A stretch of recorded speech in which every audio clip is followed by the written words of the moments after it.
कोठवा से ऊंची कोठरियाए बाबा ओहा मनावती सदुआर लागल बती सदुआर ओ में से निकलेला हाथी हाथी सरवा उहो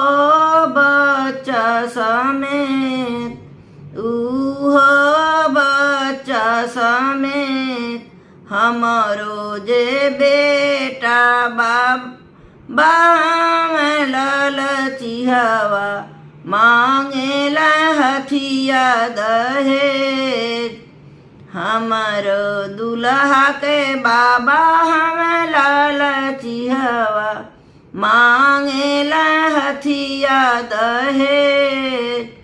हमारो बेटी के बाबा हम दिल लहरी दे दिला हथिया दहेज दे दिल हथिया दहेज घर में से निकलेली दुल्हा कवन राम ले लियल हथिया दहेज ले लियल हथिया दहेज दाना दहेज बाबा सब देई देबो सब धन देबो लदाय सब धन देबो लदाय एक नाही देबो बाबा हाथी हाथी सरवा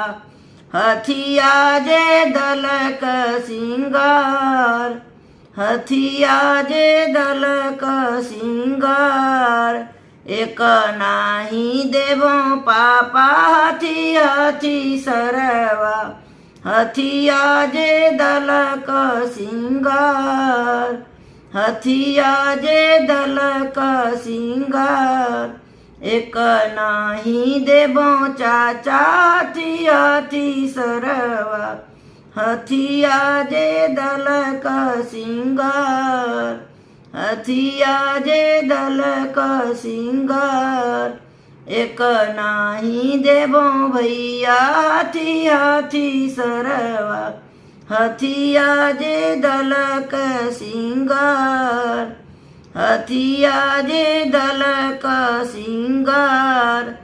इतना बचन जब सुनेला बेटा के बाबा धोती